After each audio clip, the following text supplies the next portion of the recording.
Assalamualaikum warahmatullahi wabarakatuh. Perkenalkan, saya Raihan Anugrah, NIM 150.18080 sebagai mahasiswa pengelolaan sumber daya air.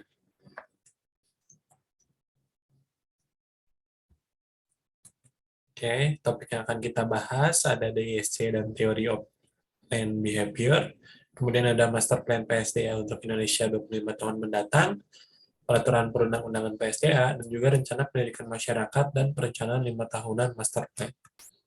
Yang pertama ada pembahasan DSC dan Theory of Land Behavior, di mana setelah dilakukan pengetesan DSC saya berupa steadiness dan compliance, yang mana steadiness berfokus kepada penekanan kerjasama tim di dalam pekerjaan, dan compliance berfokus kepada ketelitian dan juga hal-hal teknis, sehingga bisa cocok di bagian pemerintahan untuk steadiness atau profesional di bidang compliance.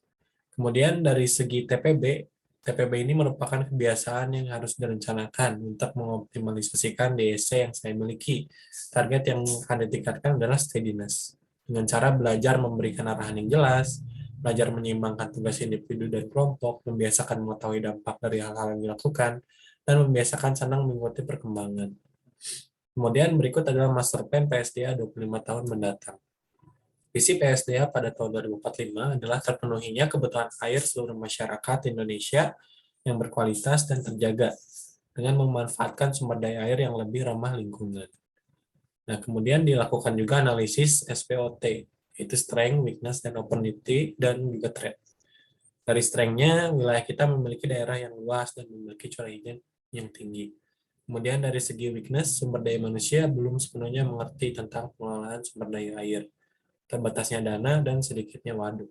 Kemudian dari opportunity, dengan sumber air tadi, kita bisa melakukan pemenuhan kebutuhan masyarakat melalui pendaya-gunaan air. Dan threat-nya adalah kebiasaan masyarakat yang merusak sumber daya air. Kemudian dilakukan perencanaan program dan urutan prioritas, di mana program yang paling utama adalah edukasi masyarakat. Karena edukasi masyarakat ini sangat penting dan memiliki nilai keuntungan dari segi sosial, biaya, dan juga keberlanjutan. Di mana setiap program yang ada atau dilakukan untuk pengelolaan air, perlu dilakukan edukasi terlebih dahulu kepada masyarakat, agar semua komponen dapat bekerja sama. Kemudian berikut adalah undang-undang mengenai SDA, PSDA, pengelolaan sumber daya air di Indonesia. Awalnya ada UU Pengairan nomor 11 tahun 1974, mana ini merupakan undang-undang pertama tentang pengaturan air pada zaman Orde Baru. Kemudian diterbitkan juga undang-undang pengganti, yaitu Undang-Undang nomor 7 tahun 2004, di mana pada undang-undang ini terdapat beberapa kontroversi karena ada beberapa kata yang salah penerjemahan sehingga memungkinkan swasta untuk mendominasi pengelolaan air di Indonesia. Dan setelah melewati beberapa tahun yang panjang dan hasil yang diperoleh dari UU nomor 7 tahun 2004, dilakukan perubahan undang-undang setelah diterbitkan keputusan MK tentang pembatalan UU nomor 7 tahun 2004. Pada Undang-Undang nomor 17 tahun 2019 ini, peran swasta dibatasi. Nah, ini ada penjelasan singkat mengenai UU masing-masing. Pada UU nomor 11 tahun 1974, UU yang merupakan UU pertama di Indonesia ini menegaskan bahwa air memiliki fungsi sosial dan juga untuk kemakmuran rakyat yang sebesar-besarnya. Adapun sumber-sumbernya termasuk kekayaan alam dengan wewenang pemerintah dalam menguasai SDA. Mengelola dan mengembangkan kemanfaatan SDA, menyusun, mengesahkan, memberi izin pemanfaatan dan penggunaan SDA, mengatur perizinan pemanfaatan penggunaan PSDA, mengatur birokrasi antar berbagai macam pihak dalam persoalan air atau sumber air.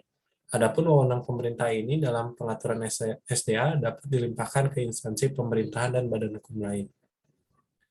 Kemudian UU tersebut diganti menjadi UU nomor 7 tahun 2004, di mana UU ini dibuat dikarenakan adanya tekanan dari Bank Dunia dan IMF terkait WATSAL, itu Water Resource Sector Adjustment Loan, untuk menghadapi krisis air. Nah, UU ini dirasa tidak sejalan dengan pasal 33 ayat 3 Undang-Undang tahun 1945, di mana bumi dan air dan kekayaan alam yang terkandung di dalamnya dikuasai negara dan dipergunakan untuk sebesar-besarnya kemakmuran rakyat. Nah, pada penerbitan Undang-Undang Nomor 7 Tahun 2004 ini terdapat pergeseran makna air dari yang tadinya barang publik menjadi barang komersil atau komoditas yang bisa diperjualbelikan. Nah, di pasal ini juga terdapat pelepasan tanggung jawab negara atas pemenuhan atas air dari rakyatnya. Sehingga undang-undang ini mengundang kontroversi dari berbagai ahli.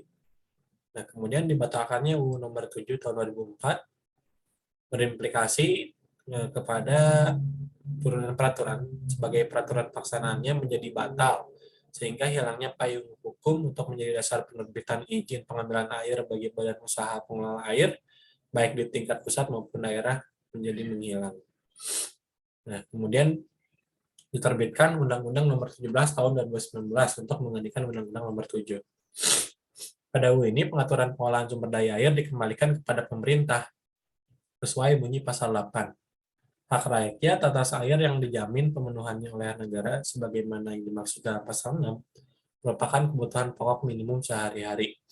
Air yang dijamin jumlahnya cukup, kualitas yang baik, aman, dan terjaga keberlangsungannya dan terjangkau. Penguasaan sumber daya air diselenggarakan oleh pemerintah pusat dan atau pemerintah daerah dengan tetap mengakui hak rakyat masyarakat adat setempat. Nah, jadi pada tahun Undang-Undang Nomor 17 Tahun 2019 ini hak atas air dikembalikan kepada pemerintah karena pada tahun-tahun sebelumnya sempat dikuasai oleh sektor swasta sehingga bisa jadi ada masyarakat yang tidak bisa terpenuhi kebutuhan airnya karena biaya yang bisa jadi meningkat karena dikuasai oleh segelintir pihak saja. Nah, apa sih hubungannya Undang-Undang Nomor 17 Tahun 2019 dengan UUD? Nah, pada UU Nomor 17 Tahun 2019 itu sudah sesuai dengan Undang-Undang Pasal 33 Ayat 3 yang berbunyi bumi dan air dan kekayaan alam yang terkandung di dalamnya dikuasai negara dan dipergunakan untuk sebesar-besarnya kemakmuran rakyat. Nah, tercatat juga terdapat 30 usulan perubahan UU Nomor 17 Tahun 2019 yang diajukan pemerintah, yakni 23 usulan revisi bunyi pasal dan penghapusan 7 pasal dalam undang-undang tersebut. 7 pasal yang dihapus adalah pasal-pasal yang berbunyi bahwa pemerintah daerah, yakni pemerintah provinsi dan pemerintah kabupaten, dapat mengatur dan mengelola sumber daya air, sehingga jika pasalnya dicabut, maka pengelolaan sumber daya air akan dikembalikan ke pemerintah pusat sepenuhnya, sehingga sesuai dengan undang-undang. Dan juga pemerintah menjadi bertanggung jawab atas pemenuhan kebutuhan air masyarakat. Nah, kemudian dilakukan juga rencana pendidikan kepada masyarakat. Rencana pendidikan PSDA ini terbagi menjadi dua, yaitu pendidikan lewat instansi dan juga pendidikan lewat infrastruktur. Pendidikan lewat instansi ini dilakukan pada institusi pendidikan, agar masyarakat bisa ditanamkan pentingnya pengelolaan sumber daya air sedini mungkin. Sedangkan pendidikan lewat infrastruktur ini dilakukan terinspirasi dengan konsep yang dibawakan oleh Marina Beres di Singapura, di mana pendidikan masyarakat juga dapat dilakukan dengan memanfaatkan sarana rekreasi yang bisa dibangun pada infrastruktur air. Contohnya museum di Marina Barrage. Mana ini cocok dengan perilaku masyarakat Indonesia yang suka liburan dan juga ke tempat-tempat rekreasi. Dan diharapkan pendidikan lewat cara ini bisa lebih efektif lagi pada masyarakat. Terus kemudian dilakukan juga rencana realisasi master plan. Rencana ini dibuat secara berkala, yaitu 5 tahunan untuk jangka waktu 25 tahun. Yang pertama dari tahun 2020 sampai 2025. Tujuannya adalah untuk mengedukasi dan juga mengembangkan penyuluhan dan pembangunan terkait rainwater harvesting, sehingga sumber daya air masyarakat bisa dipenuhi tidak hanya lewat penggunaan PDAM atau tanah air dalam saja, namun bisa juga secara kreatif memanfaatkan air hujan dan bersifat lebih berkelanjutan pula. Kemudian pada tahun 2025 sampai tahun 2030 dilakukan naturalisasi dan juga normalisasi das serta pemeliharaan secara massal sungai, danau, dan sumber air lainnya di Indonesia. Kemudian pada tahun 2030 dan 2035 akan diterapkan wastewater treatment sampai level domestik agar air limbah yang dihasilkan tidak terlalu mencemari lingkungan. Nah, pada tahun 2035 sampai 2040 dilakukan efisiensi pemanfaatan air dengan 3R, reuse, reduce, and recycle. Kemudian 2040-2045 dilakukan PHBS, yaitu perilaku hidup bersih dan sehat, dan memberikan akses sanitasi yang memadai. Dengan program ini direncanakan Indonesia bisa memenuhi kebutuhan airnya sendiri dan juga dapat melakukan pengolahan air yang baik, bersih, dan juga berkualitas yang didukung oleh berbagai komponen pihak, termasuk masyarakat. Nah, kemudian apa sih hikmah, doa, dan pesan untuk PSDA di Indonesia? Hikmahnya, pengelolaan sumber daya air di Indonesia memerlukan peran dari berbagai pihak dengan sistem pengelolaan yang transparan dan jujur.